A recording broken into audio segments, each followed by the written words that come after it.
Apakah waktunya mak? Untuk menumbuhkan rasa cinta tanah air kita, sebaiknya kita menyanyikan lagu Indonesia terlebih dahulu. Silakan anak-anak untuk berdiri.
Memberikan pokok, ada yang lain. Zakat itu apa kemarin?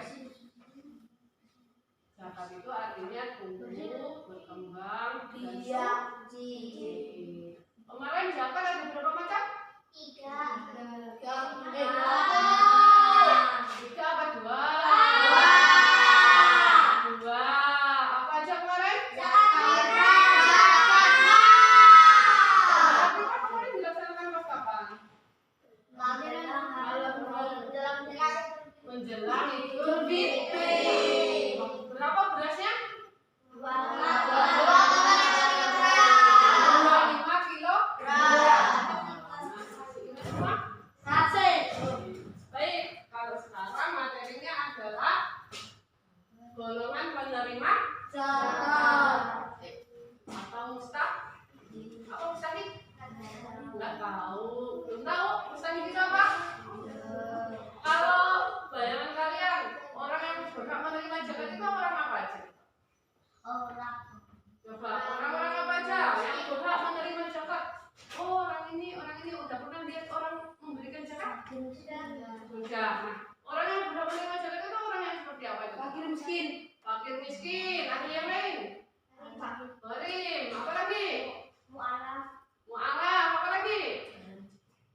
Itu sabil. Ada berapa coba? Jumlahnya yang berhak menerima zakat ada berapa? 6.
zakat? Selamat datang di Basnas Islampedia. Kali ini kita akan mengenal siapa saja yang berhak menerima zakat. Secara bahasa, orang yang berhak menerima zakat disebut mustahik. Siapa saja mereka? Menurut fikih yang tertera di dalam Al-Quran surat At-Taubah ayat 6 yang berbunyi, sesungguhnya zakat itu hanyalah untuk orang-orang fakir, orang miskin, amil zakat yang dilunakkan hatinya atau mu'alaf, untuk memerdekakan hamba sahaya, untuk membebaskan orang yang berhutang, untuk jalan Allah, dan untuk orang yang sedang dalam perjalanan sebagai kewajiban dari Allah. Allah Maha Mengetahui, Maha Bijaksana. Dari surat tersebut dapat kita menemukan terdapat 8 asnaf atau golongan mustahik yang berhak menerima zakat. Yuk kita simak ulasan mengenai 8 golongan mustahik yang berhak menerima manfaat zakat. Yang pertama, fakir. Mereka yang hampir tidak memiliki apa-apa sehingga tidak mampu memenuhi kebutuhan pokok hidup, seperti saudara-saudara tunawisma kita yang sering kita jumpai di jalan. Yang kedua, miskin. Mereka yang memiliki harta namun tidak cukup untuk memenuhi kebutuhan dasar untuk hidup. Mereka adalah sahabat, teman, bahkan saudara kita yang hidup sangat jauh dari kata cukup, yang dipengaruhi oleh faktor pendapatan yang kecil, beban dan biaya hidup tanggungan yang sangat banyak, dan belum mendapatkan pekerjaan yang layak. Yang ketiga, amil. Mereka yang mengumpulkan dan mendistribusikan zakat, inilah orang-orang yang senantiasa berdiri bersama masyarakat untuk saling membantu dan berada setia di sebelah mustahik untuk terus memberi kebahagiaan agar yang menerima manfaat bisa lebih luas lagi. Yang keempat, mu'alaf. Mereka yang baru masuk Islam dan membutuhkan bantuan untuk menguatkan dalam tauhid dan syariah. Mereka yang telah terbuka hidayahnya untuk memeluk Islam sebagai jalan hidupnya. Yang kelima, hamba sahaya.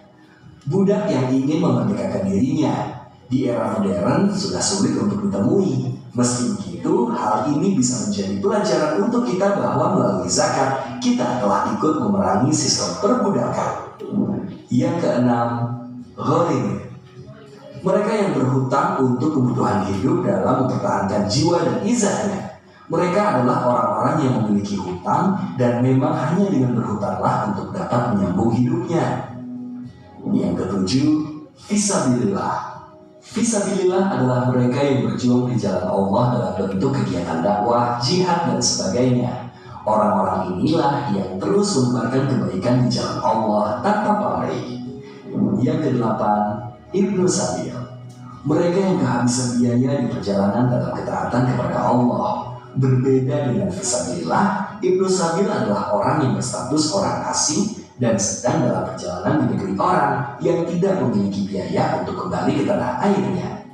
Dalam pendistribusiannya, Basnas menyalurkan zakat, infak, dan sedekah dalam berbagai bentuk yang adaptif atau menyesuaikan dengan kondisi mustahik. Hal tersebut dapat dibuktikan dengan berbagai bantuan yang bisa berupa bantuan langsung seperti makanan, pembayaran biaya sekolah atau tagihan rumah sakit, serta pemberian bantuan produktif seperti modal usaha, pendampingan jasa. Semua itu tentunya menjadi tekad Basnas hingga mustahik bisa mandiri. Nah, tuntas sudah kita mengetahui siapa saja yang berhak menerima zakat sahabat Basnas. Yuk, mari terus menjadi bagian dalam berbagi kebaikan untuk Indonesia yang lebih sejahtera.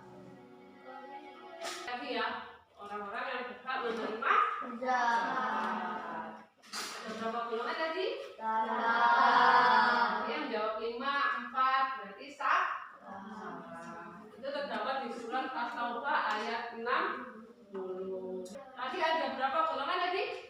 8. Apa aja tadi? Fakir, miskin, amil, mu'alaf, gharim, terus sabil.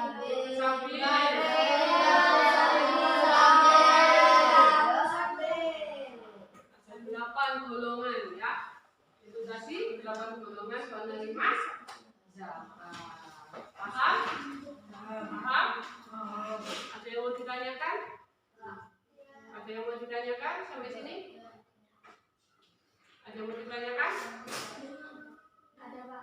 Oke, silakan.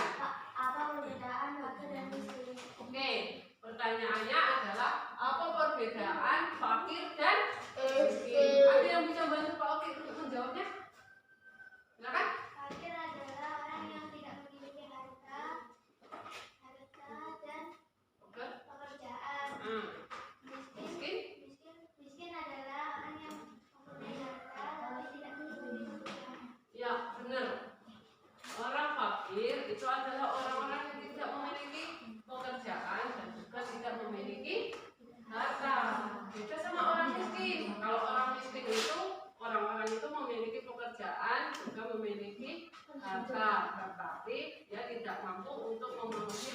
Tuhan hidupnya. Ya benar jawaban dari Nak Mila.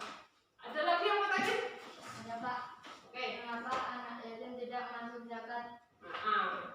Kenapa anak yatim itu tidak masuk ke dalam golongan penerima zakat? Nah, ada yang mau jawab lagi? Pak, karena anak yatim itu masih memiliki pengasuh. Benar. Jadi anak yatim kenapa nggak masuk ke dalam golongan penerima zakat? Karena anak yatim itu masih memiliki pengasuh. Ya, tidak semua anak yatim itu anak miskin atau anak fakir. Kadang mereka ikut sama orang yang orang kaya atau orang-orang yang memiliki harta yang berlebih. Ya, tidak semua anak yatim itu miskin. Paham? Paham. Ya. Oke. Nomor 2.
yang dibayarkan 2,5 kilogram.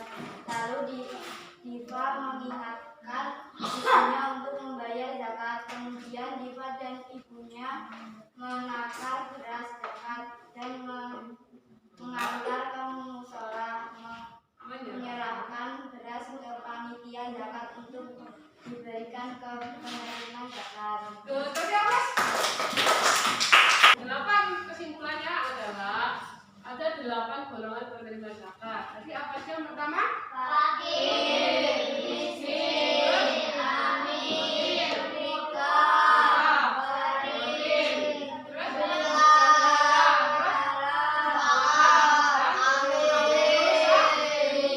Oke, demikian materi pada pagi hari ini. Kurang lebihnya Pak Abdi mohon maaf. Pak Abdi akhiri. Wassalamualaikum warahmatullahi wabarakatuh.